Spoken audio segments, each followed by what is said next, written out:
the 2020 Minnesota Vikings. But before we do, again, everybody, the 2020 Fantasy Football Almanac and Draft Guide available on Amazon.com. Free updates throughout the offseason.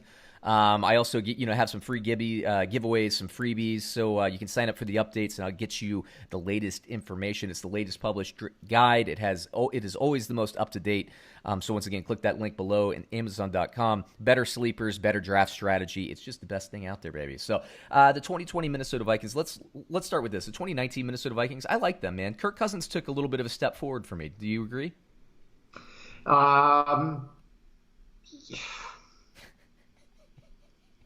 because he won a playoff game? I guess so. Yeah, he won a playoff game. He won a playoff game, and he won some primetime games, man. He put the team, on his shoulder a couple times when they needed him. This is still a run team. Gary Kubiak taking over the offense to be a run-first team. He's still a runner.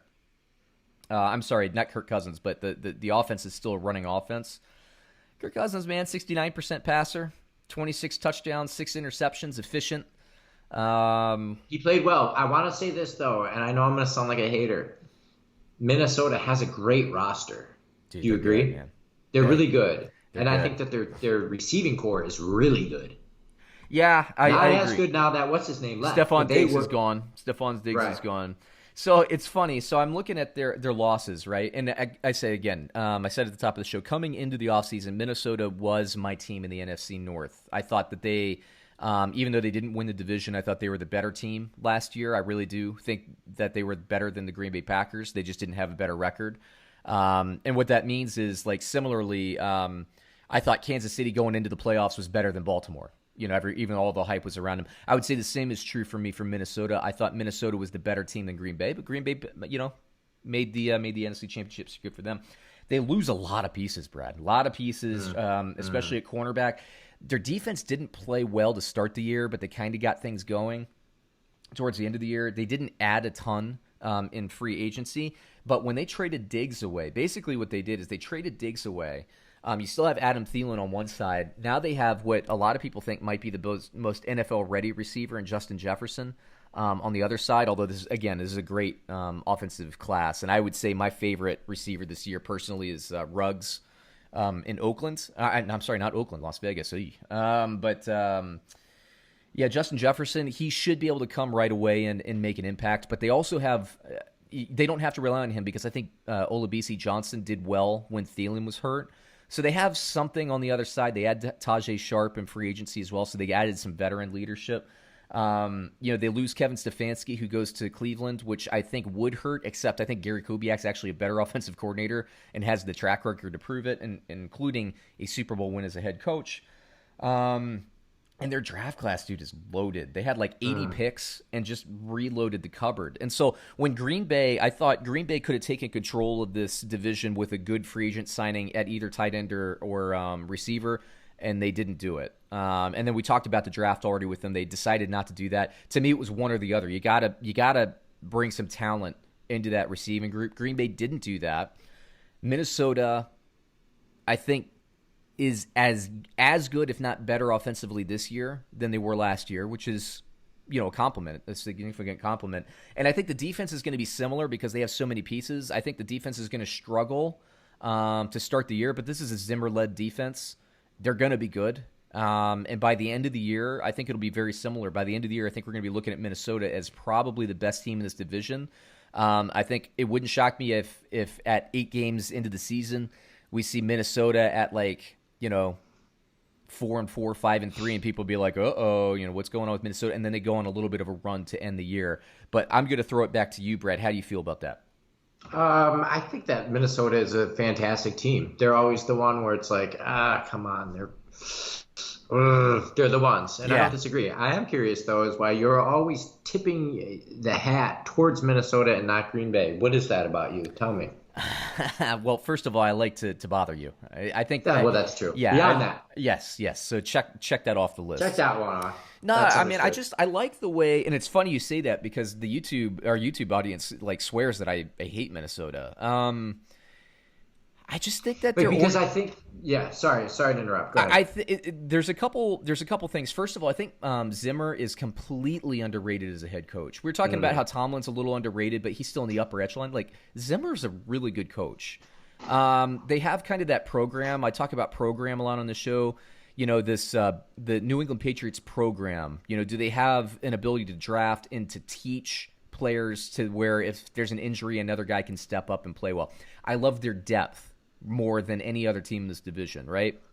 They do have depth. I'll give you that. Although with Green Bay now adding Love in the draft, they can withstand an injury to Aaron Rodgers better than the Minnesota Vikings could withstand an injury to Kirk Cousins at this point. So there's more of a liability there. So I would say that's an affirmative, I guess, in the Green Bay Packers category. I like their draft class a lot. And I love that this team, when they traded Diggs, he was kind of some noise last year. He's a receiver. I'm not a big fan of paying receiver, and they paid two of them in Adam Thielen and Stefon Diggs, so they get him off the books. They add in a talented receiver behind him. They already had some depth at wide receiver, and then you add a draft class that's serious. I'm going to count the picks up: 1, 2, 3, 4, 5, 6, 7, 8, 9, 10, 11, 12, 13, 14, 15. So 15 draft picks in this class, which is a monster class. And as you know, Brad, the draft is, we talked about this on the show, the draft is not an exact science, but what has proven out year in and year out is volume gets you players. It gets you more chances at finding a special player. And so when you can add 15 draft picks to a team that was already good, you get rid of some of the age, you get rid of some of the salary. And I don't think that Green Bay did enough, because I really think they can't work the middle of the field because they don't really have a great answer at tight end or slot receiver. They don't have a lot of over-the-top stuff. You can double cover Devontae Adams still over the top and kind of neutralize the explosiveness of the Green Bay offense. And so all those factors together push me back in Minnesota's direction, whereas Green Bay, literally, if they had added a speed, like if they had made a splurge inside Robbie Anderson, who's not the best receiver of all time, but he gives you some over-the-top potential. If they had signed him, Green Bay would have... Anybody. Anything. I know.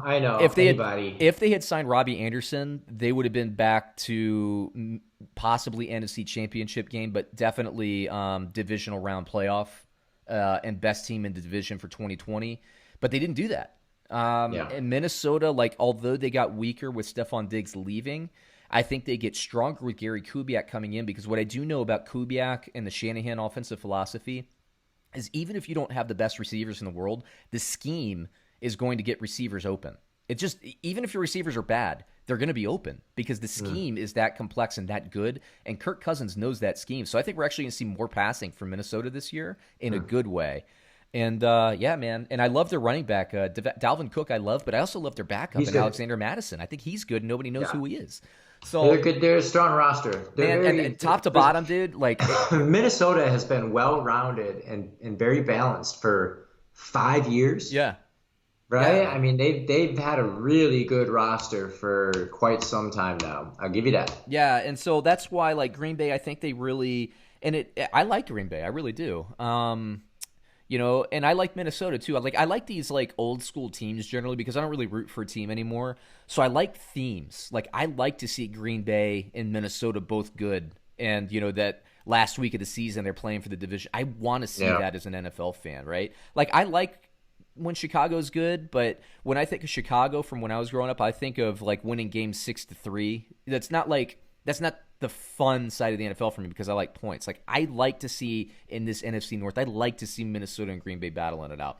I like to see Dallas and the Washington Redskins battle out just because that's to me what the NFL is. Washington Redskins for now. We'll see if that name survives this season. I think it will survive this season, by the way, and be changed next year, but we'll see. I like to see the Ravens and the Steelers battle it out. I want to see these teams be good, and it frustrated me when Green Bay, although they got their butts kicked in the NFC Championship game, I really thought they were another receiver, maybe a tight end, and a piece of defense away from being able to really compete with San Francisco in that game. And they kind of whiffed on that, man. And it kind of ticked me off, to be honest with you. I know. They did whiff. It was a huge whiff. It was so ridiculous. It's such a weenie move, dude. I know. Look, the Love thing, drafting the quarterback in the first round, look, I don't mind it, but when you stack that with not getting a receiver in the draft and then not getting a receiver in free agency or a tight end, come on, guys. Come on. You watch the games, we watch the games, we know what Green Bay's missing, and you whiff. I'm not saying you got to go out, and Robbie Anderson, he made a lot of money. You don't have to sign him, but you can't find a speedy guy with some and that's the dimension this offense needs. It needs speed over the top and precise route running underneath. You can't find a guy making $2 or $3 million a year in free agent. You can't find a guy like that. You can't. I know. These draft picks that we were talking about, like Houston was trying to trade its whole team away. They have a guy named Kiki QT who's a great slot receiver, and Houston for some reason he's in the doghouse with Bill O'Brien. You can't trade a 7th round pick for a guy that's made some noise in some NFL games. Like I feel like this general managing office. I know this is a Vikings segment, but they just whiffed, dude. Like. Right. I thought, man, out of all the teams in an off season.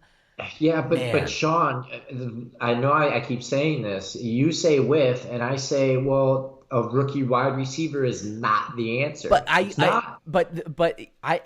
fine with that. They have those. I'm fine with that, but you got to make a move, like one or the other. If you whiff in free agency, you got to find one in the draft.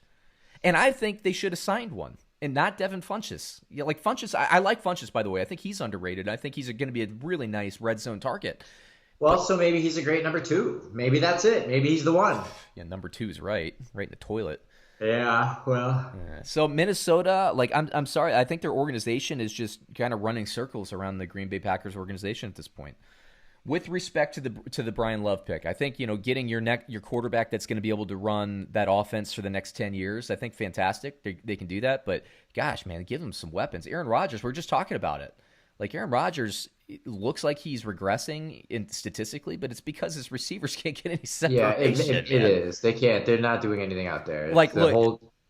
It's the worst part of their team. The worst unit. Everything that we're going to need to see is everybody's talking crap about Tom Brady last year in New England, about how he's done, he's too old and all that stuff. You watch what he does in Tampa Bay this year with Godwin and Mike Evans and Gronkowski and all downfield passing. These guys are so smart and tenured that they can play deep into their, And Rodgers is still in the prime of his career, man. Right, and he's still at the top of his game for sure. Maybe he's on hole number 12 and not on hole 9, but he's only on 12, right?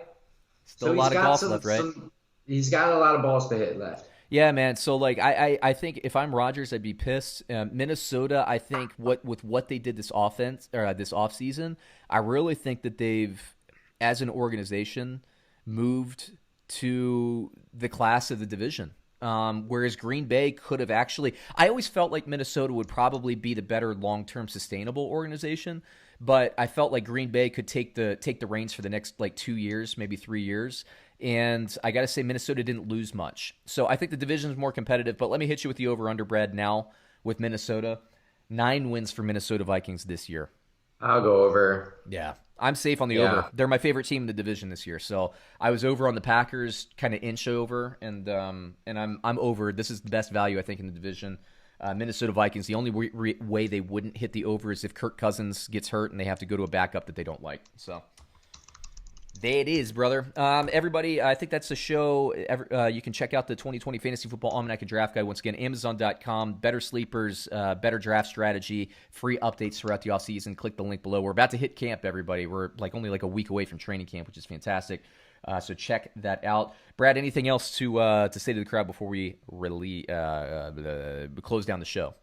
Let's all keep our fingers crossed for football actually happening. Yeah, I know. I think it will, man. But let's hope Let's hope people don't screw it up. Let's just say that. Hey, everybody out there, stay healthy, go out, make some bets, and get paid.